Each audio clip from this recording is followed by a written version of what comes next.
ہمارے پاس، لیکن میں میڈیا کے لیے صرف دکھانا چاہتا ہوں کہ صرف یہ کلپ دیکھیں کہ شہباز گل نے کیا کہا، اور یہ دیکھ لیں کہ یہ جو بڑے بڑے نام آج پھر رہے ہیں جو ہمیں کہہ رہے ہیں غدار ہے، انہوں نے کیا کہا اور ان کے اوپر کیا ایکشن لیا گیا.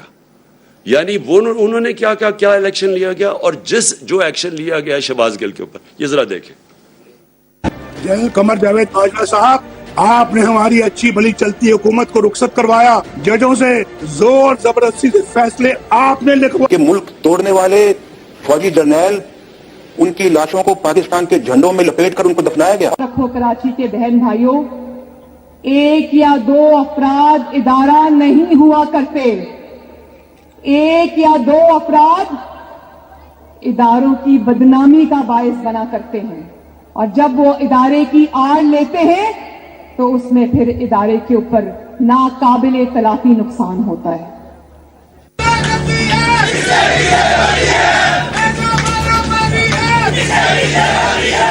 تو ہماری کردار کشی کرنا چھوڑ دو. اگر ہم نے آپ کی شروع کی تو پتہ نہیں پاکستان بننے سے آج تک کتنے جنرلوں کی شروع ہو جائے گی.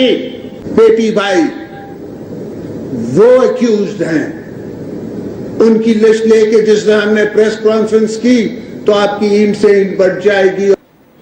اسرائیل کے وظیفوں پہ پلنے والے جرنیلوں، ریٹائرڈ جرنیلوں، اپنے حدود میں رہو. کام کی ہڈیوں سے گوشت تک جو ہے انہوں نے نچوڑ لیا ہے اور اتار لیا ہے. ابھی نندن کی کیا بات کرتے ہیں. چیف آف آرمی اسٹاف تشریف لائے، پیر کانپ رہے تھے، پسینے ماتھے پہ تھے. شاہ محمود صاحب نے کہا کہ خدا کا واسطہ ہے اب اس کو واپس جانے دیں، چونکہ 9 بجے رات کو ہندوستان پاکستان پہ اٹیک کر رہا ہے. وہ کوئی ہندوستان نے اٹیک نہیں کرنا تھا، کچھ نہیں ہونا تھا، صرف گھٹنے ٹیک کے. اب تو میں چاہتا تھا کہ آپ خود یہ سن لیں، اس سے بہت زیادہ کلپس ہمارے پاس ہیں، اور میں اس لیے چاہتا تھا کہ آپ یہ سارے سن لیں کہ ان کے اگینسٹ کیوں کوئی ایکشن نہیں لیا گیا. یہ تو کلپس ابھی اویلیبل ہیں. کیا ان کے اوپر، اور ان کے اوپر تو ایکشن پہلے بھی لینا چاہیے. جو یہ سارا ڈان لیکس تھا اور جو میمو گیٹ تھا، کیا یہ لوگ آج ٹھیک ہیں؟ اور ہم وہ پارٹی جس نے آج تک صرف اپنا ملک کا سوچا ہے، جس نے اس ساری جو جد و جہد ہماری ہوئی ہے، آپ یقین کریں کہ اگر کوئی بھی جس طرح ہم نے یہ مشکل وقت سے گزرے ہیں، جو ہمارے اوپر مشکلیں گزری ہیں، میں آج آپ کو کہتا ہوں کہ ہم نے ہر وقت صرف اور صرف پاکستان کا سوچا ہے. ہمارے پاس اس وقت اسٹریٹ پاور ہے، ہم سارے پاکستان کو بند کر سکتے ہیں. ہمیں صرف کہ ملک کے معاشی حالات آج ایسے ہیں کہ ہمیں اپنے ملک کی فکر کرنی چاہیے، اور اس لیے ہر چیز مظاہرے بھی کرتے ہیں تو پرامن. صرف 25 مئی کو ہمارا پرامن مظاہرہ تھا جب انہوں نے ہمارے پر انتہا کا ظلم کیا. آج تک کوئی ایک بتایا کہ ہم نے اپنے ملک میں کوئی توڑ پھوڑ کی، کوئی ہم نے اپنے ملک کو نقصان پہنچانے کی کوشش کی.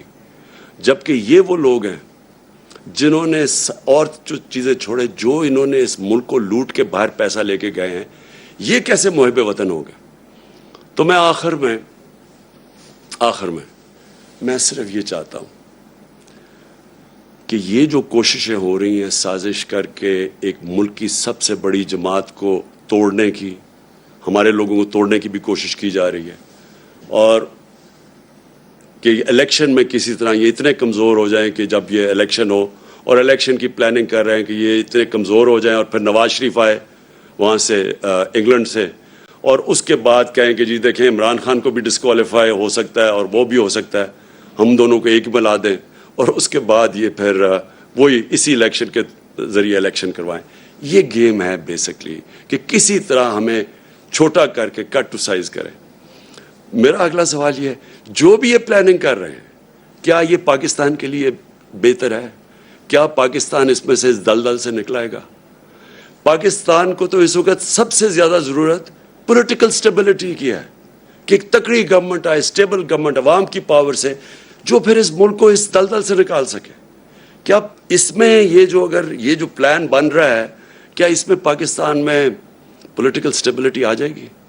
اور جو بھی یہ پلان بنا رہا ہے، کیا اس کو اپنی ذات کا سوچ کوئی پرائم منسٹر بن گیا؟ اسرائیل میں بڑی، آپ ان کی میڈیا دیکھیں تو